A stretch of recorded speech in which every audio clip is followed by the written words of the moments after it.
Great. Well, folks, I don't know. I think we can get started. There might be some latecomers, but I'll let them in, Amber, and you don't need to worry about it. Welcome everybody to Amber's Artist Talk, Amber Paris's Artist Talk. Amber's show has been up at the library since June, and it's called Grounded in Exploration of Place. And I just got the update that you still have tomorrow between 10:30 and 6 and Saturday between 10 and 1 to see it before it comes down. So I'm really glad that we have the talk now, and that anyone who hasn't gotten to spend as much time as they'd like with it can still go hang out with it. I know that I am sure that I will go take a closer look at some of the pieces after tonight. I so appreciate Amber doing this talk. People have been so engaged with your pieces at the library. They love that there are familiar places. People are responding to them on a number of different levels. And I just think it's a really great way to appreciate both your materials and your method, but also to think about them as maps and as your journey, which has been really neat to think about. But to introduce Amber a little bit more, Amber received her BFA from Tyler School of Art in Philadelphia, and she lives in Putney with her husband and children, who are present here with us tonight. She's also a member of the library board of directors. So thank you so much, Amber. I'm going to mute all of us except for Amber. And Amber, then I'm going to unmute you and I'll give you the thumbs up once I do, and then you can get going. And I also want to say that we're going to have questions at the end. So if everybody could just hold your questions until the end, then we'll do a Q&A.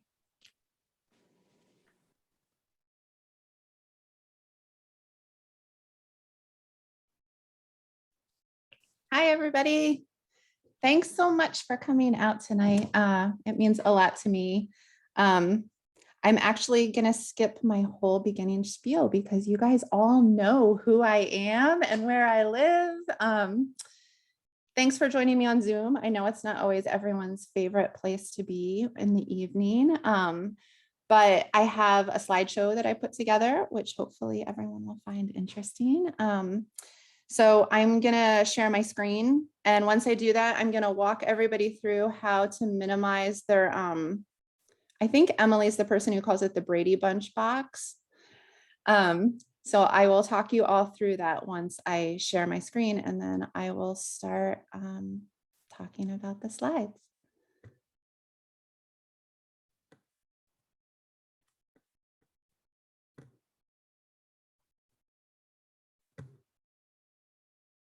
Okay, so everyone should see a slide up on their screen, and if they want to minimize their Zoom box, that should be on the right-hand side of your computer.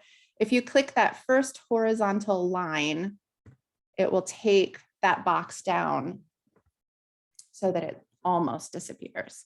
And it'll just let you see the slides a little bit more closely. So to start off tonight, I wanted to say thank you to some people who I felt like really helped make this show happen. Way back in February, Art Costa, who is a former librarian here at Putney, and Susan Hesse, who is a longtime friend and storytime teller here at the library, both really encouraged me to reach out to the library to see about showing the work. And I really felt like their encouragement helped me just find the courage to ask and see what people thought. And so with that, I would also like to thank Nancy Starro, who is the curator of the gallery space here at the library. She was really enthusiastic right from the get-go. She helped me curate the pieces. She helped me hang the whole show. And she's just awesome to work with. And of course, Emily, who is just awesome. And I'm really glad that we get her here in Putney. And I'm glad that she encouraged me, along with some other people, to do this talk and helped me practice screen sharing and presentation.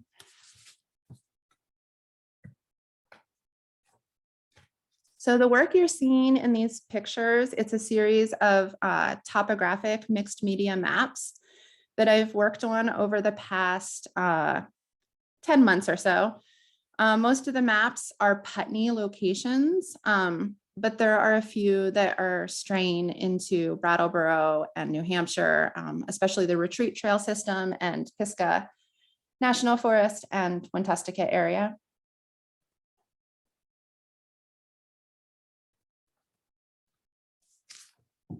The majority of the Putney work focuses on the woods behind my home, which is the Bear Hill Conservation Area. If anyone isn't familiar yet with that area or hasn't had a chance to explore it, it's really lovely.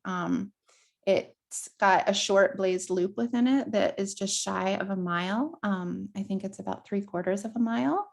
And there's a black gum swamp in there, which is not very common in Vermont. I am not 100% sure on this, but I think that the only other one is in Vernon.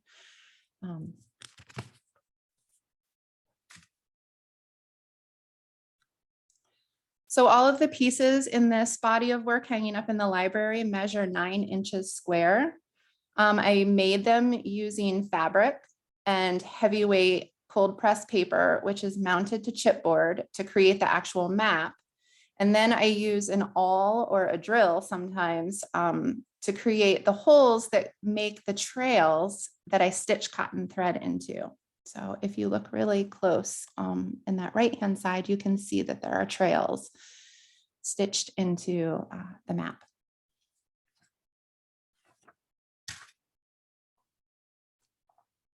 The drive to create these pieces grew out of a crisis. In November of 2020, we learned that we would have to leave our home of 7 years in Putney. I think everyone local knows what the housing situation looks like in Vermont right now. And it really looked the same last November.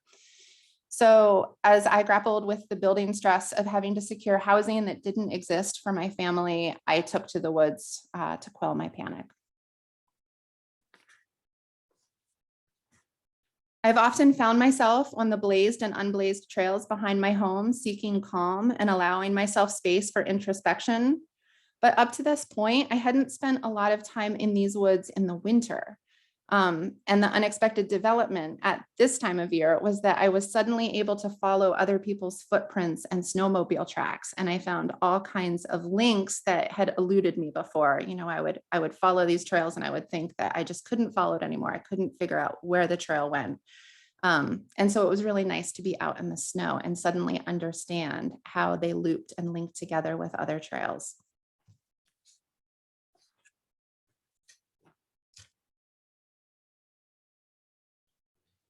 At this same time, at the end of 2020, I was involved with Putney Mutual Aid's Neighborhoods Project. So I'd been spending a lot of time looking at different Putney parcel maps, the Vermont GIS topographic maps of the Bear Hill area. I was feeling really curious about how the land I was exploring was divided up. And as I studied these maps, I tried to sketch out where I thought maybe I had been walking when I was out in the woods behind my house. And so one day, as I was studying these maps and I'm kind of sketching out where I think I've been, my husband found me sitting at the kitchen table doing this. And he casually pointed out, you know, there are apps for that, which was a revelation and made it much more easy for me to get the data that I was looking for that really gave me an accurate picture of where exactly I had been walking. This app you're looking at, these screenshots from my phone, it's the All Trails app. And so it will use GPS to track where you're walking on your phone. And then you can see it laid over the topography.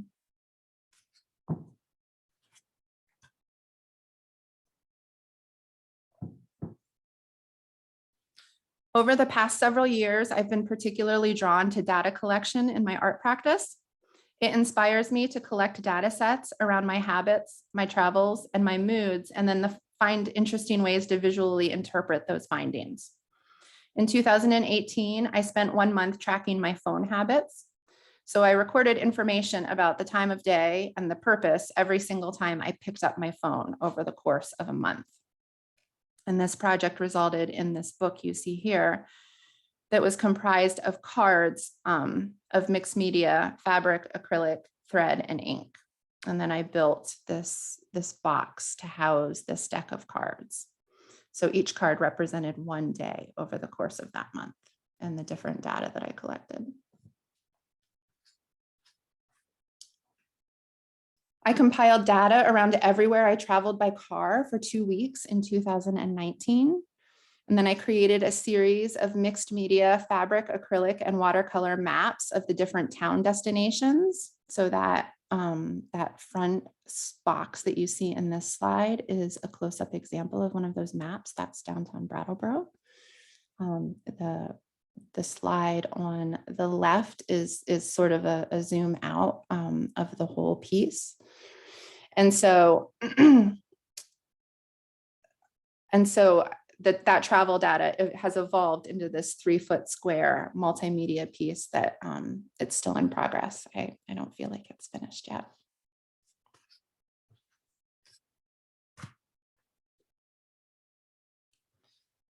Early on in the pandemic, I started to collect information every day about my mood, the mood and the energy of the people I share my house with, the weather, and a few other things.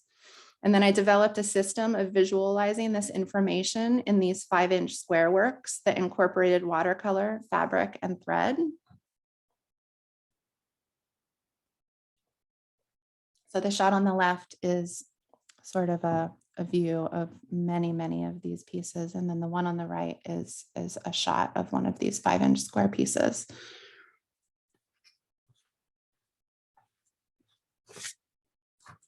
As this project developed over 5 months from April of 2020 until November of 2020, I began to seek a collaborative element to the work. And I offered pieces of art or days to anyone who was willing to tell me about what that day meant to them.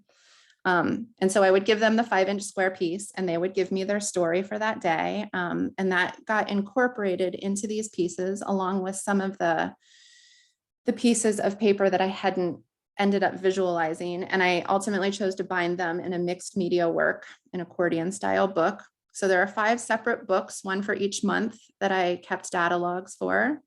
And I housed them in these boxes. You can see 2 of them here.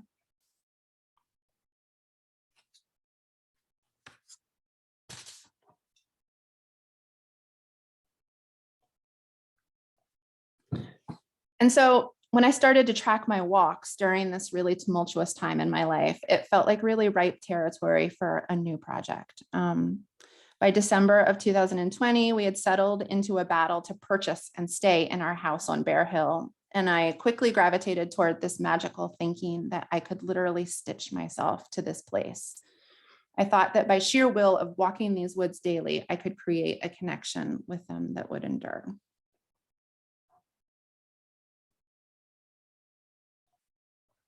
So this piece you're seeing here is a picture of the Bear Hill topography. And you'll see enough of them over the course of this talk to be able to see like the different routes they take, but also that I don't know if my mouse will work. It will. So we live right around here.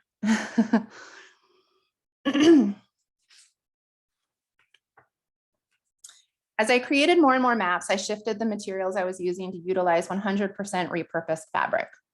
I was gifted antique linens and old wedding gowns through Facebook Buy Nothing groups. I rummaged through linen drawers at local secondhand shops to score just the right fabric. And I scavenged and upcycled ripped, torn, discarded, and clothing and fabric from my home and studio.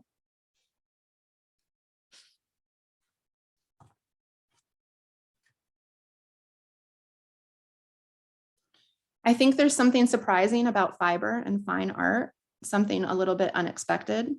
And I love the idea that these fabrics I've chosen to use have lived lives before this art experience. I like thinking that they hold history and stories like the land and like my time in the woods.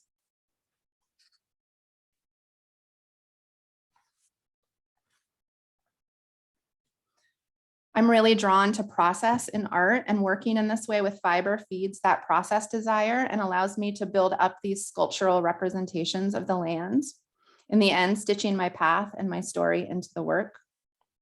Working with a process also forces me to slow down and consider all of the choices I'm making. As an artist drawn to the conceptual end of art, this feels like a really important step to me.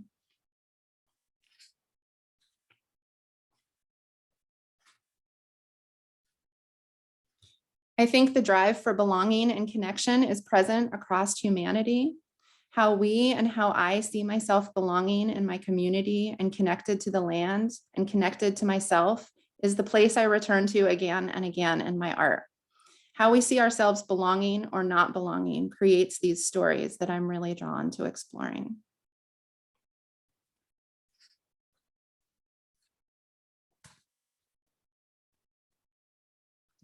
The future of this work is evolving to multi-panel maps of much longer routes.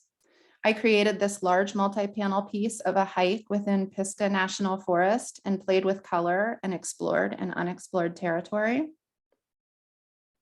So this piece measures approximately 3 feet by 3 feet, give or take.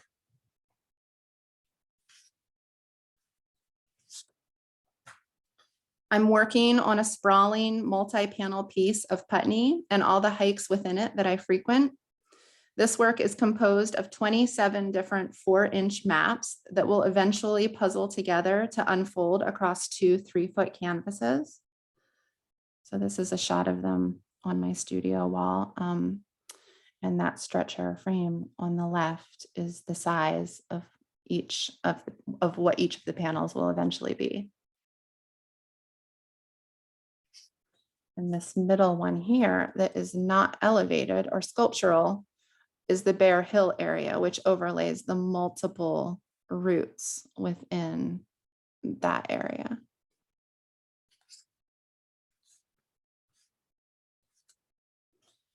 I'm excited to be creating 51 separate 4-inch maps that will be part of the Library Arts Center in Newport, New Hampshire's 2022 CSA. Their art CSA operates just like a vegetable CSA, but shareholders receive curated art each month instead of food. These maps depict over 30 miles of routes that I explored while I was in residency at Welcome Hill Studios in Chesterfield, New Hampshire this past summer. I learned a lot about Madame Cherie's forest, Pisgah National Forest, and myself during the week I spent at Welcome Hill and in the woods. In the future, I have a vision of hiking and recording the entire 50-mile Wentusticket Monadnock corridor in one go and creating a large work around what that kind of experience reveals for me.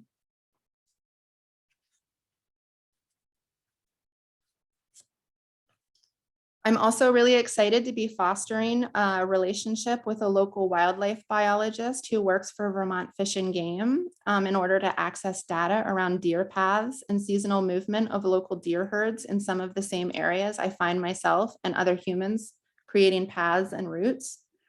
This idea is still unfolding. I'm not sure where it's going to go, but I'm really curious to see where it leads me.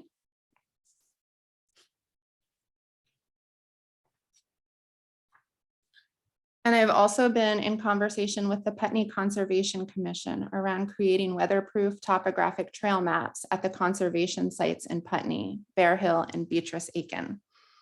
I love the idea of creating this kind of public work that's easily accessible and that provides what I hope would be an interesting component to someone's visit entering these protected places. I'm grateful for the wild places in my town. And if I circle back to our collective inherent drive for connection and belonging, I think the woods are generous in their ability to foster just these qualities. And I hope my work can inspire the same.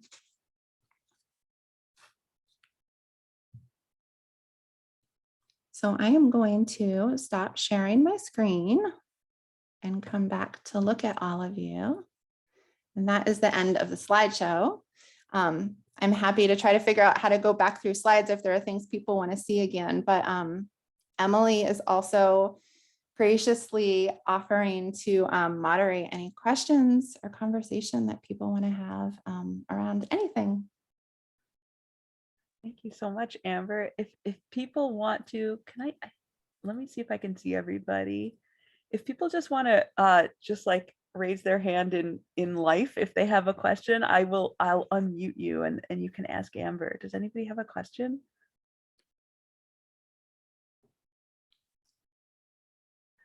I have oh, I see Janice has a question. Let me unmute her. Janice, I think it might be asking you to unmute. Oh, there you go. You can go ahead. I have a practical question. Yeah. How much time do you spend on this? And when do you, with 3 children and all the other things you're involved in, when do you accomplish all this? At 5 o'clock in the morning. In the morning. Yeah, I wake up almost every day at 5 o'clock, and that usually gives me between 1 and 2 hours, depending on the day and, if we have to zoom off to activities. But I usually get a chunk of time to work. I've always been a morning person. I actually really enjoy that quiet space in the morning. And my kids also do programs, sometimes all together. And so there are days when I can, sort of sneak into the studio for multiple hours at a time.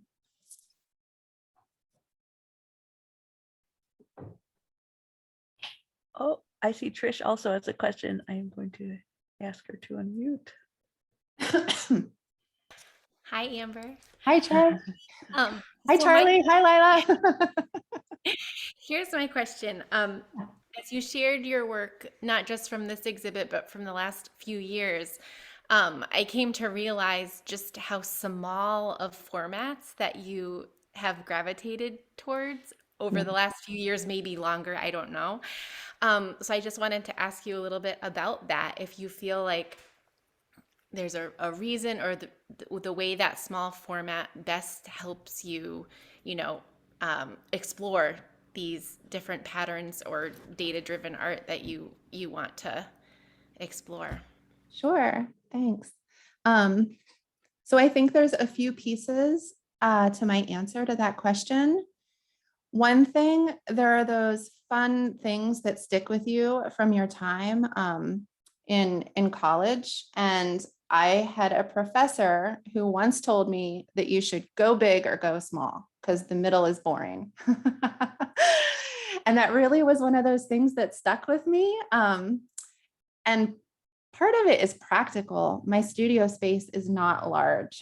There are times when I would really love to work on large work, but I just don't have the space for it right now. So actually, it's nice that I'm creating these pieces that grow out of much smaller pieces because that feels really accessible to me. And then I think the final piece is that there's something that feels really intimate to me about small work, like really forcing people to get up close and be in that kind of a relationship with it. I really kind of like that because I feel like the work itself is kind of intimate. Does that answer your question?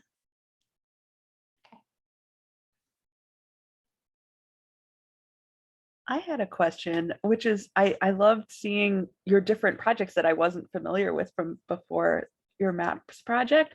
And I mean, just seeing your phone, I loved your phone one because it's something I'm self-critical about how much time I'm spending on my phone. And you've created these things that are phone size and shape, but so the opposite of a phone. What did you like? Do you feel like you're doing these things to learn something about your experience, like the reason other people maybe track their whatever, did you like, what did you find out about your phone use, or did it change things with how you use that? Yeah, I think like I think our purpose here, like as people, is to grow. And it's really hard to grow if like you don't understand like why you're doing like what your habits are. Why do you do the things that you're doing all the time? So with the phone one, yeah, I am as guilty as the next person of getting highly distracted by my phone. And so I was just really curious, like how much time it was sucking from my day. Like, why was I picking it up? What was I doing? Was that really important? Like, if I could look at this data over the course of a month, like what would I learn and how would it change my practices? And I think like there were some subtle changes. I think there were big changes like right up front that I made. I think that I've let them fall away, like as happens with things that are highly addictive and distracting. But I did gain a lot of clarity around how and when it was happening and maybe why. That was interesting to me. Did you feel like the fact that you were like, oh, I'm gonna have to stitch this into it if I use them? Did you feel like that affected your, just the tracking in itself affected your use, or that you were, that you were going to be spending time on this really intimate craft thing? Yeah, I mean, I tried to be a really unbiased researcher and not allow the data to be compromised. You're so good. You're collecting great data. Yeah. Lisa, did I see you have a question? I'm not sure. Hello. Hi, Lisa. Hey. Hi, Grace. I am blown away by all this you have been able to accomplish. I think these pieces are incredibly beautiful, and Pisgah is so close to my heart that I think it's just wonderful that you have, made it permanent in this way. But I'm curious about this data-driven information that you're talking about. How exactly did you translate the data into the pieces, the fabric pieces? Can you talk about that? Well, it depends on which piece you mean. Do you mean the maps? Either the phone or the emotional squares. Yeah. So a lot of them were just about, maybe assigning like a spectrum of colors to like where the moods were falling, or that there was going to be a certain so the phone pieces, for example, like each of those cards that look like a phone. Let me see if I can screen share again and go back to that, because maybe it would be easier to not be talking abstractly.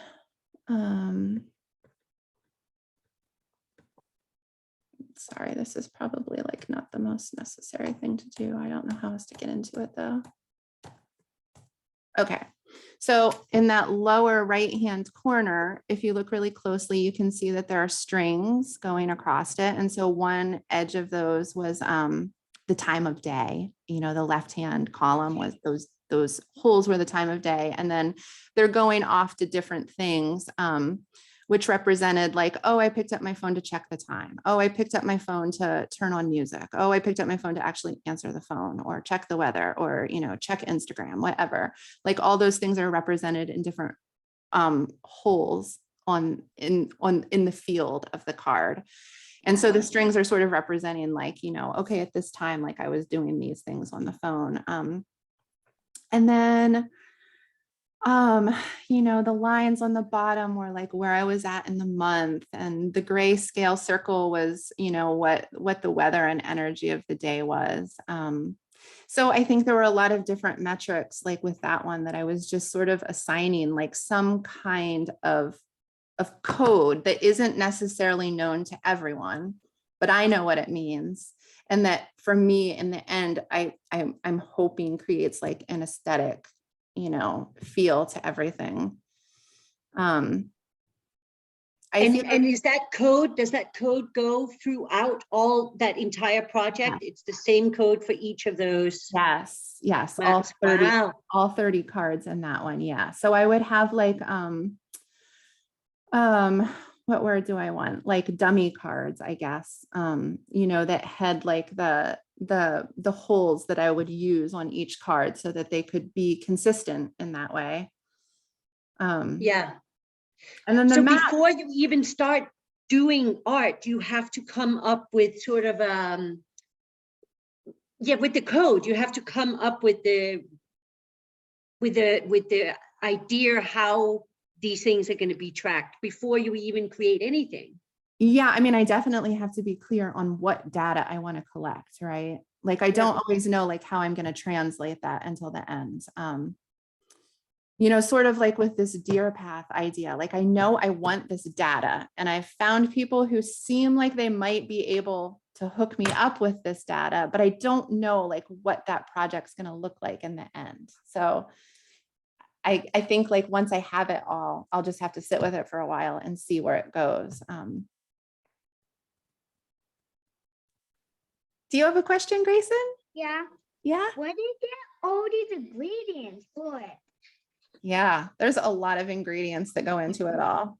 So a lot of the fabric people give me, or like when one of my kids' clothing rips and I just can't fix it, if it's something that's kind of interesting to me, like the pattern's interesting or the material, I have a special place that I just throw all that stuff so that I can go in there later and find it and use it.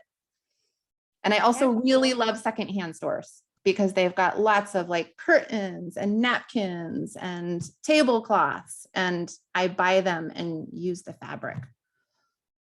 That's cool. Yeah.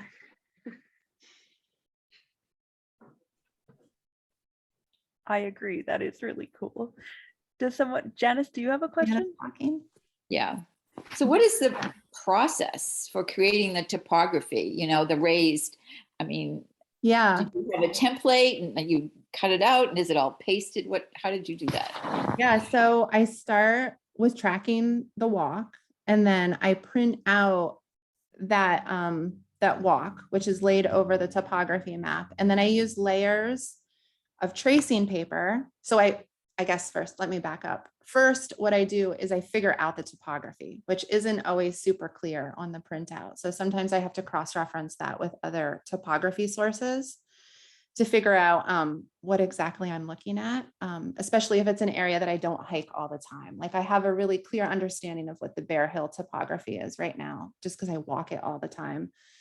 So once I understand the topography and I have it labeled on the printout, I use tracing paper and I make a tracing of every single layer of topography. So every elevation change.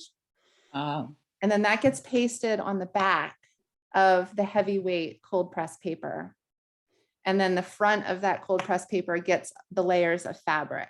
And so sometimes it's kind of complicated if I'm working on like a multi-panel piece, that I'm keeping all of those elevations the same fabric. So there's that consistency that runs across it. Sometimes my studio looks like just an explosion of like many, many piles of these stacks of fabric maps, fabric layers. And then because I have the tracing paper on the back, I have that guideline to cut out each layer. And it's just a process of pasting each layer in place and pressing it until it's done. And then I use a drill or an awl to get down through the layers to make the holes to stitch the trail into it. Thanks. Yeah. Any other questions for Amber? Thank you so much for sharing with us, Amber. That was really Somebody's cool. Oh, got wait. one. Yep, I see Cheryl. I'm going to. Hi, Amber. Hi, Sarah. Hi, Joe. Hi. I guess I was curious about what your initial ideas were about the wildlife trails, and what information you're going to be getting, if it's just deer or if it's other wildlife, and which areas. Is it all going to be Putney and all that? And if you had any kind of sort of ideas about what you were going to do with it initially. Sure. So the immediate place that it grew out of was that I keep having deer cross my path. And that feels like I want to ascribe meaning to it in some way. And I feel really drawn to this idea of the deer as a representation of grace, maybe. And wanting more of that in my life right now. So yeah, it made me, so that's one piece. Candace is here. Should we let her in? Letting her in. That's definitely one piece that was sort of rattling in my mind up front about this. The other piece is that when I first started exploring these trails on Bear Hill, there's one blazed loop, and then there are miles and miles of just what look like deer paths. Like I would go out in the woods and I would follow something and I would think in my head, like, this has got to be a deer path. Like this can't be a trail. I'm just going to follow it for a little ways so I don't get lost. And I would come up on this cairn, just cairns everywhere. And so it was like, I felt a little bit like Hansel and Gretel. Like there was like a little bit of an edgy aspect to it, like of adventuring into the woods and like having these little pieces like dropped every so often to follow. But yeah, I just kept thinking like that I was on these deer paths that didn't end up being deer paths. And I also know Bear Hill is a deer wintering ground. Like it's conservation land, and that's a piece of its, protection. So I don't know, like all of these things, like were just sort of coming together in my head and just sparking this little curiosity around what it might look like if I were to get data where I could look at like actual deer paths. Like, are there people out there who are like actually tracking where these deer are going, and then look at how that corresponds to what humans are doing? It just seems really interesting to me to explore. And my understanding is that they don't actually put like tracking devices on deer anymore, but they may be used to. And so there might be data out there that somebody can track down for me. And I'm hoping it will be Putney based right now. So.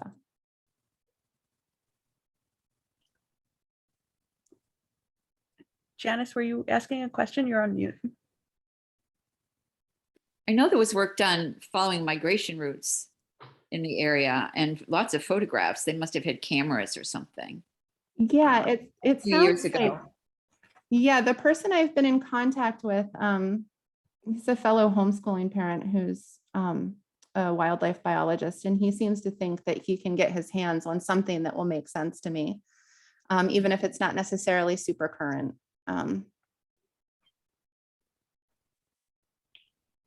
Great. Oh, it's Nancy. Nancy's here. Yes. Folks that are just joining us, you're a little late. So we are just sort of wrapping up. We're kind of in the question and answer phase, but did anybody else have any questions for Amber? The good news is we recorded it. So yes, that's true. That is very true. Thank you for. Yeah, I just wanted to say, I think it's wonderful. I used to decorate my walls with topo maps and myself. So I think you already answered it. Each layer represents a different cloth type. Is that true? Is there uniformity? And that's like the geek side of me coming through. Where yeah, so each elevation, it depends. Some maps recently I've been using the same fabric for each elevation, just to see what it looks like to have that. I like the mixed fabrics better, but yeah, when I'm working on those multi-panel pieces, like let me go back into the screen share really quick and go to one of these ones that has multiple panels. Oh, why isn't it letting me go through?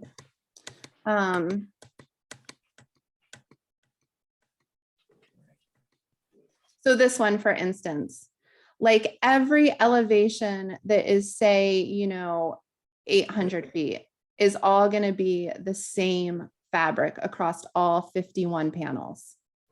But there are other works I've done where I don't think I actually have any photos of any work that I've done where it's the same throughout the map. But this is the same story as that one I just showed you. Like every elevation across all of these pieces is the same fiber for each elevation.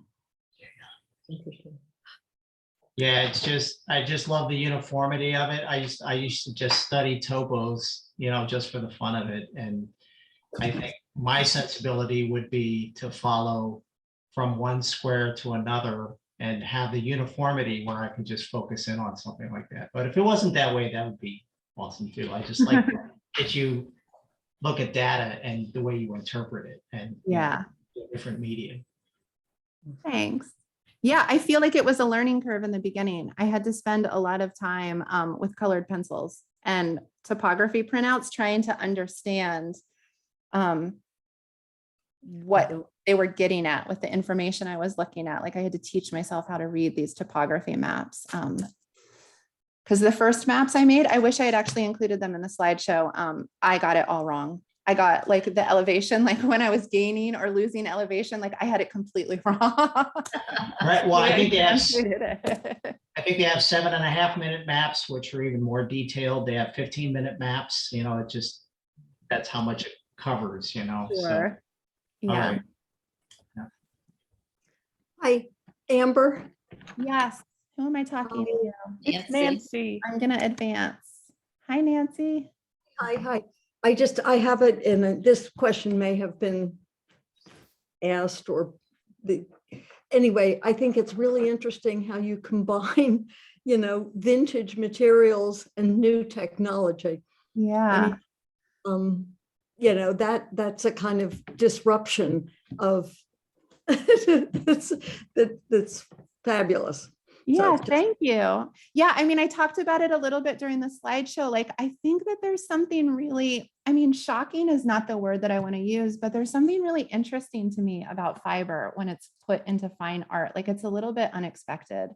And the vintage, I was saying, I didn't start out making these maps using all repurposed fabric, but I shifted that way really quickly.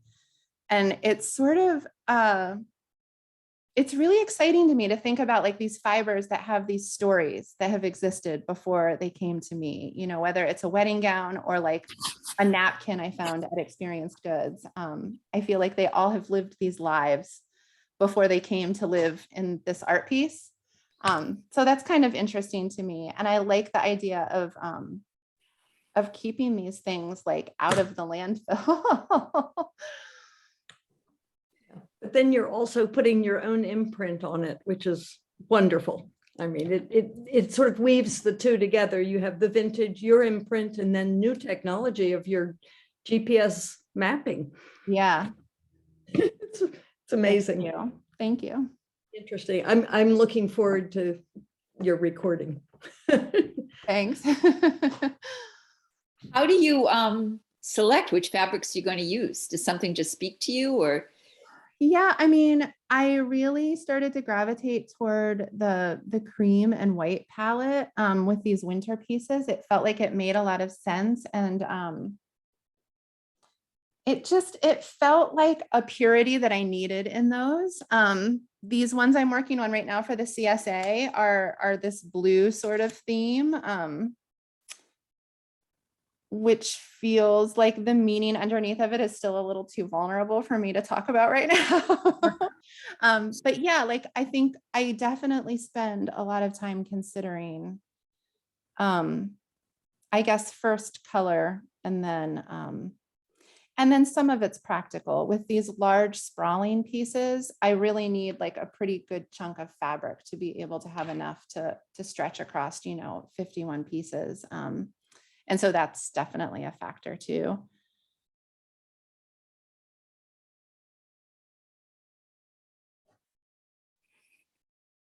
Cool. Anyone else? Any more questions? I think that there's a question at Trisha's house. Do you guys have a question? Yes, Lila? Wait. It's already on me. So do you like rip up or cut like the fabric up before you use it? Yeah, usually I already have the piece of paper that has the drawing of that map on it, that elevation map. And so I'll just sort of like lay them out on the fabric so I can make sure the fabric's the right size. And then I'll cut it all up. But sometimes if it's something really big and I know there are pieces that I don't want to use from that fabric, like if it's a wedding dress, maybe like I might not use the top of it. So I might just cut the whole bottom up so I have that fabric folded up and stored. Does that answer your question? Yeah, and like I mean, you have the fabric part, but like what do you use? What do you put the fabric on top of? So have you ever used really, really heavy watercolor paper? It's almost as thick as like, as cardboard. That's sort of like the paper that I use. It's really heavy, so it makes a thick, durable surface that will hold the fiber, and it will let me cut it so I can glue it into stacks. Okay. Cool. Does anybody else have any last questions for Amber before we wrap up and say goodnight?